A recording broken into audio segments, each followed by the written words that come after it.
갈라티아 신자들에게 보낸 서간 제1장.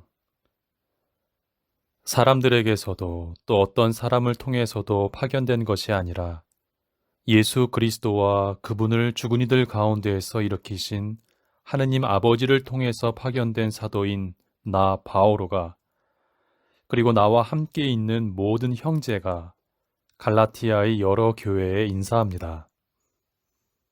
하느님 우리 아버지와 주 예수 그리스도에게서 은총과 평화가 여러분에게 내리기를 빕니다. 그리스도께서는 하느님 우리 아버지의 뜻에 따라 우리를 지금의 이 악한 세상에서 구해내시려고 우리 죄 때문에 당신 자신을 내어주셨습니다. 하느님께 영원 무궁토록 영광이 있기를 빕니다. 아멘. 복음은 하나. 그리스도의 은총 안에서 여러분을 불러주신 분을 여러분이 그토록 빨리 버리고 다른 복음으로 돌아서다니 나는 놀라지 않을 수 없습니다. 실제로 다른 복음은 있지도 않습니다. 그런데도 여러분을 교란시켜 그리스도의 복음을 왜곡하려는 자들이 있습니다. 우리는 물론이고 하늘에서 온 천사라도 우리가 여러분에게 전한 것과 다른 복음을 전한다면 저주를 받아 마땅합니다. 우리가 전에도 말한 바 있지만 이제 내가 다시 한번 말합니다. 누가 여러분이 받은 것과 다른 복음을 전한다면 그는 저주를 받아 마땅합니다. 내가 지금 사람들의 지지를 얻으려고 하는 것입니까? 하느님의 지지를 얻으려고 하는 것입니까? 아니면 사람들의 비위를 맞추려고 하는 것입니까? 내가 아직도 사람들의 비위를 맞추려고 하는 것이라면 나는 더 이상 그리스도의 종이 아닐 것입니다. 바오로가 사도로 부르심을 받은 경위. 형제 여러분, 여러분에게 분명히 밝혀둡니다. 내가 전한 복음은 사람에게서 비롯된 것이 아닙니다. 그 복음은 내가 어떤 사람에게서 받은 것도 아니고 배운 것도 아닙니다. 오직 예수 그리스도의 계시를 통하여 받은 것입니다. 내가 한때 유다교에 있을 적에 나의 행실이 어떠하였는지 여러분은 이미 들었습니다. 나는 하느님의 교회를 몹시 박해하며 아예 없애버리려고 하였습니다. 유다교를 신봉하는 일에서도 동족인 내 또래의 많은 사람들보다 앞서 있었고 내 조상들의 전통을 지키는 일에도 훨씬 더 열심이었습니다. 그러나 어머니 뱃속에 있을 때부터 나를 따로 뽑으시어 당신의 은총으로 부르신 하느님께서 기꺼이 마음을 정하시어 내가 당신의 아드님을 다른 민족들에게 전할 수 있도록 그분을 내 안에 계시해 주셨습니다. 그때 나는 어떠한 사람과도 바로 상의하지 않았습니다. 나보다 먼저 사도가 된 이들을 찾아 예루살렘에 올라가지도 않았습니다. 그냥 아라비아로 갔다가 다시 다마스쿠스로 돌아왔습니다. 그러고 나서 3년 뒤에 나는 케파를 만나려고 예루살렘에 올라가 보름 동안 그와 함께 지냈습니다. 그러나 다른 사도는 아무도 만나보지 않았습니다. 주님의 형제 야고보만 보았을 뿐입니다. 내가 여러분에게 쓰는 이 글은 하느님 앞에서 말합니다만 거짓이 아닙니다. 그 뒤에 나는 시리아와 칼리키아 지방으로 갔습니다. 그래서 나는 유다에 있는 그리스도의 여러 교회의 얼굴이 알려지지 않았습니다. 그들은 한때 우리를 박해하던 그 사람이 지금은 자기가 한때 그렇게 없애버리려고 하던 믿음을 전한다는 소문만 듣고 있었습니다. 그리고 그들은 나 때문에 하느님을 찬양하였습니다. 제2장. 예루살렘 사도회의. 그러고 나서 14년 뒤에 나는 바르나바와 함께 티토도 데리고 예루살렘에 다시 올라갔습니다. 나는 계시를 받고 그리로 올라갔습니다. 그리고 내가 다른 민족들에게 선포하는 복음을 그곳 주요 인사들에게 따로 설명하였습니다. 내가 지금 하고 있는 일이나 전에 한 일이 허사가 되지 않게 하려는 것이었습니다. 나와 함께 있던 티토는 그리스 사람이었는데도 할례를 강요받지 않았습니다. 몰래 들어온 거짓 형제들 때문에 문제가 있기는 하였습니다. 그들은 우리를 다시 종으로 만들기 위하여 우리가 그리스도 예수님 안에서 누리는 자유를 엿보려고 몰래 들어온 자들입니다. 그러나 복음의 진리가 여러분과 함께 길이 머물도록 하려고 우리는 그들에게 잠시도 양보하지 않았습니다. 주요하다는 그 인사들 쪽에서는 그들이 한때 어떤 사람들이었는지 나에게는 아무 상관도 없습니다. 하느님께서는 사람을 차별하지 않으십니다. 그 주요 인사들은 나에게 아무것도 따로 부과하지 않았습니다. 그들은 오히려 베드로가 할례받은 이들에게 복음을 전하는 일을 위임받았듯이 내가 할례받지 않은 이들에게 복음을 전하는 일을 위임받았다는 사실을 알게 되었습니다. 할례받은 이들을 위하여 베드로에게 사도직을 수행하게 해 주신 분께서 나에게도 다른 민족들을 위한 사도직을 수행하게 해 주셨기 때문입니다. 그리고 교회의 기둥으로 여겨지는 야고보와 케파와 요한은 하느님께서 나에게 베푸신 은총을 인정하고 친교의 표시로 나와 바르나바에게 오른손을 내밀어 악수하였습니다. 그리하여 우리는 다른 민족들에게 가고 그들은 할례받은 이들에게 가기로 하였습니다.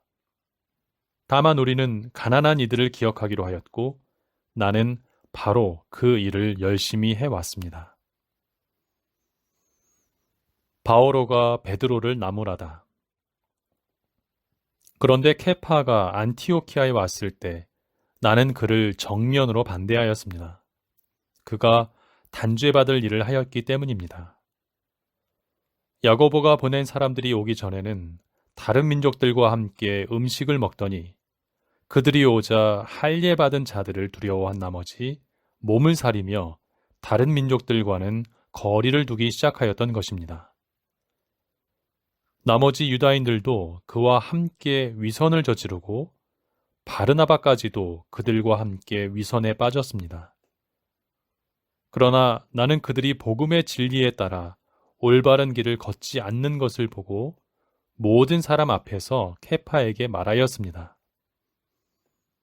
당신은 유다인이면서도 유다인으로 살지 않고 이민족처럼 살면서 어떻게 이민족들에게는 유다인처럼 살라고 강요할 수가 있다는 말입니까? 믿음으로 얻는 구원. 우리가 본디 유다인으로 죄인들인 이민족이 아닙니다. 그러나 사람은 율법에 따른 행위가 아니라 예수 그리스도에 대한 믿음으로 의롭게 된다는 사실을 우리는 알고 있습니다. 그래서 우리는 율법에 따른 행위가 아니라 그리스도에 대한 믿음으로 의롭게 되려고 그리스도 예수님을 믿게 되었습니다. 어떠한 인간도 율법에 따른 행위로 의롭게 되지 않기 때문입니다. 그런데 그리스도 안에서 의롭게 되려고 애쓰는 우리 자신도 죄인으로 드러난다면 결국 그리스도께서 죄의 종이시라는 말입니까? 결코 그렇지 않습니다. 내가 헐어버린 것을 다시 세운다면 나 자신이 범법자임을 증명하는 것입니다. 나는 하느님을 위하여 살려고 율법과 관련해서는 이미 율법으로 말미암아 죽었습니다. 나는 그리스도와 함께 십자가에 못 박혔습니다. 이제는 내가 사는 것이 아니라 그리스도께서 내 안에 사시는 것입니다.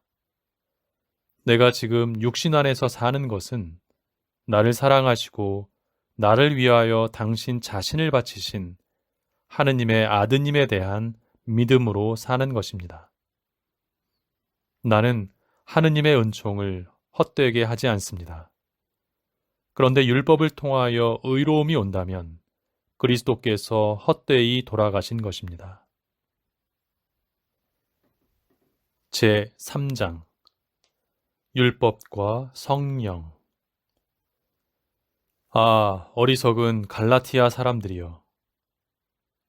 예수 그리스도께서 십자가에 못 박히신 모습으로 여러분 눈앞에 생생히 새겨져 있는데 누가 여러분을 호렸단 말입니까? 나는 여러분에게서 이 한 가지만은 알고 싶습니다. 여러분은 율법에 따른 행위로 성령을 받았습니까? 아니면 복음을 듣고 믿어서 성령을 받았습니까? 여러분은 그렇게도 어리석습니까? 성령으로 시작하고서는 육으로 마칠 셈입니까? 여러분의 그 많은 체험이 헛일이라는 말입니까? 참으로 헛일이라는 말입니까? 그렇다면 여러분에게 성령을 주시고 여러분 가운데에서 기적을 이루시는 분께서 율법에 따른 여러분의 행위 때문에 그리하시는 것입니까? 아니면 여러분이 복음을 듣고 믿기 때문에 그리하시는 것입니까? 율법과 믿음. 이는 아브라함의 경우와 같습니다. 그가 하느님을 믿으니 그것이 그의 의로움으로 인정되었습니다. 그래서 믿음으로 사는 이들은 바로 아브라함의 자손임을 알아야 합니다. 성경은 하느님께서 다른 민족들을 믿음으로 의롭게 하신다는 것을 내다보고 모든 민족들이 내 안에서 복을 받을 것이다 하는 기쁜 소식을 아브라함에게 미리 전해 주었습니다. 그러므로 믿음으로 사는 이들은 믿음의 사람 아브라함과 함께 복을 받습니다. 율법에 따른 행위에 의지하는 자들은 다 저주 아래 있습니다. 율법서에 기록된 모든 것을 한결같이 실천하지 않는 자는 모두 저주를 받는다고 성경에 기록되어 있기 때문입니다. 그러니 하느님 앞에서는 아무도 율법으로 의롭게 되지 못한다는 것이 분명합니다. 의로운 이는 믿음으로 살 것이다 하였기 때문입니다. 율법은 믿음과는 관련이 없습니다. 그 규정들을 실천하는 이는 그것들로 살 따름입니다. 그리스도께서는 우리를 위하여 스스로 저주받은 몸이 되시어 우리를 율법의 저주에서 속량해 주셨습니다. 성경에 나무에 매달린 사람은 모두 저주받은 자다라고 기록되어 있기 때문입니다.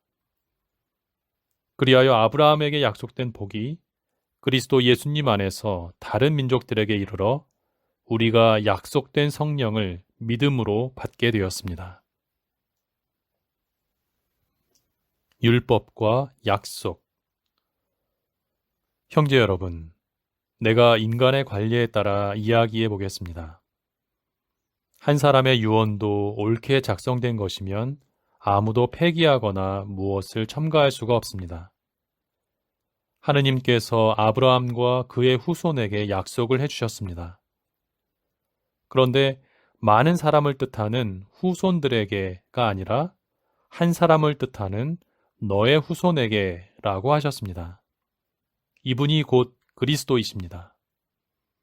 내가 말하려는 것은 이렇습니다. 하느님께서 예전에 옳게 맺으신 계약을 430년 뒤에 생겨난 율법이 파기하여 그 약속을 무효로 만들 수 없다는 것입니다. 상속 재산이 율법에 근거한다면 그것은 결코 약속에 근거한 것이 될 수 없습니다. 그러나 하느님께서 그것을 약속에 따라 아브라함에게 은혜로이 주셨습니다. 그렇다면 율법은 무엇을 위한 것입니까? 약속을 받은 그 후손이 오실 때까지 사람들의 범법 때문에 덧붙여진 것입니다. 율법은 천사들을 통하여 중개자의 손을 거쳐 공포되었습니다. 중개자는 한 분만의 중개자가 아닙니다. 그런데 하느님은 한 분이십니다.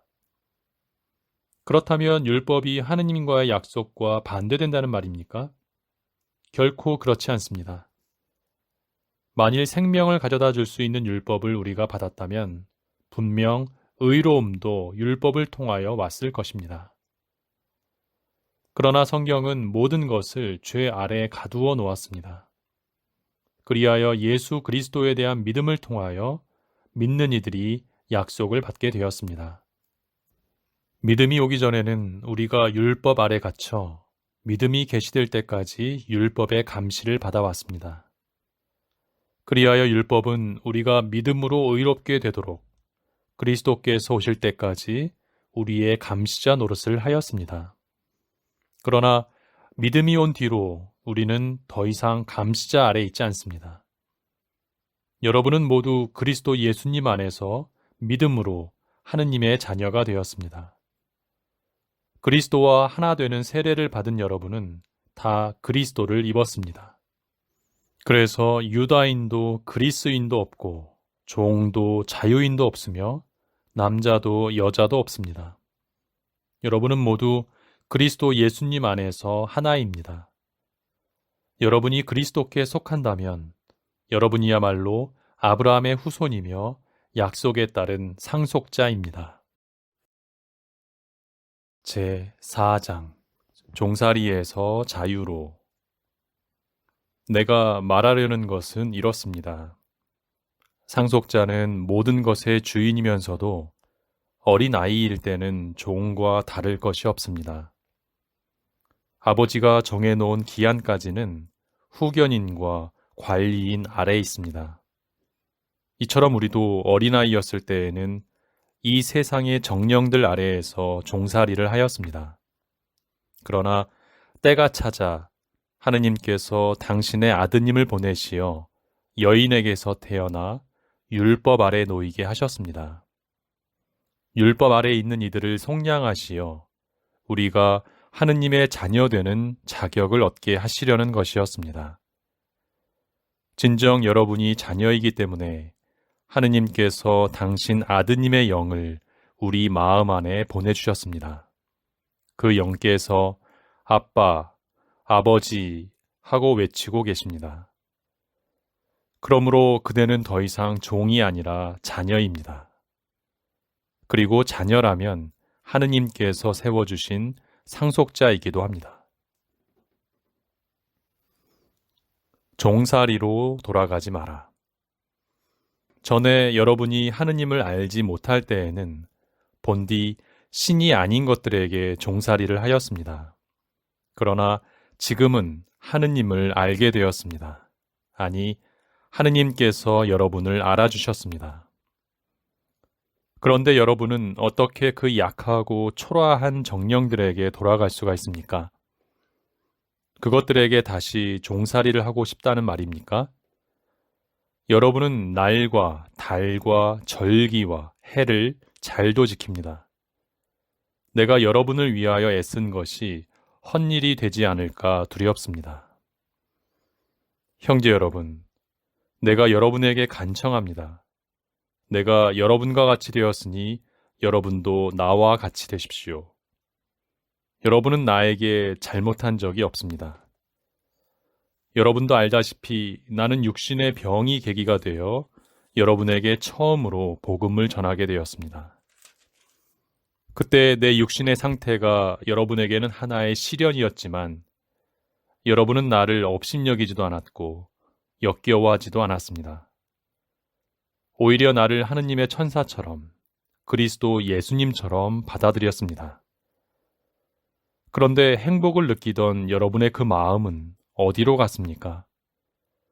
내가 장담하건대 여러분은 할 수만 있다면 눈이라도 뽑아 나에게 주었을 것입니다. 그런데 이제 내가 여러분에게 진리를 말한다고 해서 여러분의 원수가 되었다는 말입니까? 그들은 여러분에게 열성을 기울이고 있지만 좋은 뜻으로 하는 것이 아닙니다. 오히려 여러분을 따로 떼어놓아 여러분이 자기들에게만 열성을 기울이게 하려는 것입니다. 남들이 좋은 뜻으로 열성을 기울여주는 것은 언제나 좋은 일입니다. 내가 여러분과 함께 있을 때에만 그런 것이 아닙니다. 나의 자녀 여러분, 그리스도께서 여러분 안의 모습을 갖추실 때까지 나는 다시 산고를 겪고 있습니다. 내가 지금 여러분과 함께 있으면서 다른 어조로 말할 수 있다면 참 좋겠습니다. 나는 여러분의 일을 어찌해야 할지 모르겠습니다. 하가르와 사라, 옛 계약과 새 계약. 율법 아래 있기를 바라는 여러분, 나에게 말해 보십시오. 여러분은 율법이 말하는 것을 듣지 못합니까?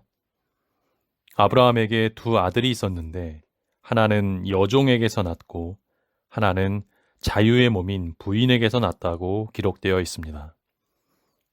그런데 여종에게서 난 아들은 육에 따라 났고 자유의 몸인 부인에게서 난 아들은 약속의 결과로 태어났습니다. 여기에는 우의적인 뜻이 있습니다. 이 여자들은 두 계약을 가리킵니다. 하나는 시나이 산에서 나온 여자로 종살이할 자식을 낳는데 바로 하가르입니다. 하가르는 아라비아에 있는 시나이 산을 가리키는데 지금의 예루살렘에 해당합니다. 지금의 예루살렘이 그 자녀들과 함께 종살이를 하고 있기 때문입니다. 그러나 하늘에 있는 예루살렘은 자유의 몸으로서 우리의 어머니입니다. 성경에 이렇게 기록되어 있습니다. 즐거워하여라, 아이를 낳지 못하는 여인아. 기뻐 소리쳐라, 환성을 올려라, 산고를 겪어보지 못한 여인아. 버림받은 여인의 자녀가 남편 가진 여인의 자녀보다 더 많기 때문이다. 형제 여러분, 여러분은 이사학과 같이 약속의 자녀입니다. 그러나 그때 육에 따라 태어난 아들이 성령에 따라 태어난 아들을 박해한 것처럼 지금도 그렇습니다. 그런데 성경은 무엇이라고 말합니까? 여종과 그 아들을 내쫓아라. 여종의 자식이 자유의 몸인 부인의 아들과 함께 상속을 받을 수는 없다 하였습니다. 그러므로 형제 여러분, 우리는 여종의 자녀가 아니라 자유의 몸인 부인의 자녀입니다. 제5장 그리스도인의 자유. 그리스도께서는 우리를 자유롭게 하시려고 해방시켜 주셨습니다. 그러니 굳건히 서서 다시는 종살이의 멍에를 매지 마십시오. 자, 나 바오로가 여러분에게 말합니다. 만일 여러분이 할례를 받는다면 그리스도는 여러분에게 아무 소용이 없을 것입니다. 할례를 받는 모든 사람에게 내가 다시 분명히 말합니다. 그들은 율법 전체를 지킬 의무가 있습니다. 율법으로 의롭게 되려는 여러분은 모두 그리스도와 인연이 끊겼습니다. 여러분은 은총에서 떨어져 나갔습니다. 그러나 우리는 성령을 통하여 믿음으로 의로워지기를 간절히 희망합니다. 사실 그리스도 예수님 안에서는 할례를 받았느냐 받지 않았느냐가 중요하지 않습니다. 사랑으로 행동하는 믿음만이 중요할 따름입니다. 여러분은 잘 달리고 있었습니다. 그런데 누가 여러분을 가로막아 진리를 따르지 못하게 하였습니까? 여러분을 부르시는 분께서 그렇게 설득하셨을 리는 없습니다. 적은 누룩이 온 반죽을 부풀게 합니다. 나는 여러분의 의견도 다르지 않으리라고 주님 안에서 확신합니다. 그러나 여러분을 교란시키는 자는 그가 누구든지 간에 심판을 받을 것입니다. 형제 여러분, 만일 내가 아직도 할례를 선포한다면 어찌하여 아직도 박해를 받겠습니까? 그랬더라면 십자가라는 걸림돌도 이미 치워졌을 것입니다. 여러분을 선동하는 자들은 차라리 스스로 거세라도 하면 좋겠습니다. 육과 성령. 형제 여러분, 여러분은 자유롭게 되라고 부르심을 받았습니다. 다만 그 자유를 육을 위하는 구실로 삼지 마십시오. 오히려 사랑으로 서로 섬기십시오. 사실 모든 율법은 한 계명으로 요약됩니다. 곧 내 이웃을 너 자신처럼 사랑하여라 하신 계명입니다. 그러나 여러분이 서로 물어뜯고 잡아먹고 한다면 서로가 파멸할 터이니 조심하십시오. 내 말은 이렇습니다. 성령의 인도에 따라 살아가십시오. 그러면 육의 욕망을 채우지 않게 될 것입니다. 육이 욕망하는 것은 성령을 거스르고 성령께서 바라시는 것은 육을 거스릅니다. 이 둘은 서로 반대되기 때문에 여러분은 자기가 원하는 것을 할 수 없게 됩니다. 그러나 여러분이 성령의 인도를 받으면 율법 아래 있는 것이 아닙니다. 육의 행실은 자명합니다. 그것은 곧 불륜, 더러움, 방탕, 우상숭배, 마술, 적개심, 분쟁, 시기, 격분, 이기심, 분열, 분파, 질투, 만취, 흥청대는 술판, 그 밖에 이와 비슷한 것들입니다. 내가 여러분에게 이미 경고한 그대로 이제 다시 경고합니다. 이런 짓을 저지르는 자들은 하느님의 나라를 차지하지 못할 것입니다. 그러나 성령의 열매는 사랑, 기쁨, 평화, 인내, 호의, 선의, 성실, 온유, 절제입니다. 이러한 것들을 막는 법은 없습니다. 그리스도 예수님께 속한 이들은 자기 육을 그 욕정과 욕망과 함께 십자가에 못 박았습니다. 우리는 성령으로 사는 사람들이므로 성령을 따라갑시다. 잘난 체 하지 말고 서로 시비하지 말고 서로 시기하지 맙시다. 제6장 그리스도의 법. 형제 여러분, 어떤 사람이 잘못을 저지르는 것을 보면 영적인 사람인 여러분은 온유한 마음으로 그를 바로잡아 주어야 합니다. 그리고 그대도 유혹에 빠지지 않도록 조심하십시오. 서로 남의 짐을 져 주십시오. 그러면 그리스도의 율법을 완수하게 될 것입니다. 사실 누가 아무것도 아니면서 무엇이나 되는 듯이 생각한다면 그는 자신을 속이는 것입니다. 저마다 자기 행동을 살펴보십시오. 그러면 자기 자신에게는 자랑거리라 하여도 남에게는 자랑거리가 못 될 것입니다. 누구나 저마다 자기 짐을 져야 할 것입니다. 말씀을 배우는 사람은 그것을 가르치는 사람과 좋은 것을 모두 함께 나누어야 합니다. 착각하지 마십시오. 하느님은 우롱당하실 분이 아니십니다. 사람은 자기가 뿌린 것을 거두는 법입니다. 자기의 육에 뿌리는 사람은 육에서 멸망을 거두고 성령에게 뿌리는 사람은 성령에게서 영원한 생명을 거둘 것입니다. 낙심하지 말고 계속 좋은 일을 합시다. 포기하지 않으면 제때에 수확을 거두게 될 것입니다. 그러므로 기회가 있는 동안 모든 사람에게, 특히 믿음의 가족들에게 좋은 일을 합시다. 마지막 권고와 축복. 보십시오. 내가 직접 이렇게 큰 글자로 여러분에게 씁니다. 겉으로만 좋게 보이려고 하는 자들, 그 자들이 여러분에게 할례를 강요하고 있습니다. 그들은 오직 그리스도의 십자가 때문에 받는 박해를 면하려고 그리하는 것입니다. 할례를 받은 그들 자신도 율법을 지키지 않습니다. 그들은 여러분의 몸의 한 일을 자랑하려고 여러분이 할례 받기를 원하는 것뿐입니다. 그러나 나는 우리 주 예수 그리스도의 십자가 외에는 어떠한 것도 자랑하고 싶지 않습니다. 그리스도의 십자가로 말미암아 내 쪽에서 보면 세상이 십자가에 못 박혔고 세상 쪽에서 보면 내가 십자가에 못 박혔습니다. 사실 할례를 받았느냐 받지 않았느냐는 중요하지 않습니다. 새 창조만이 중요할 따름입니다. 이 법칙을 따르는 모든 이들에게, 그리고 하느님의 백성 이스라엘에게 평화와 자비가 내리기를 빕니다. 앞으로는 아무도 나를 괴롭히지 마십시오.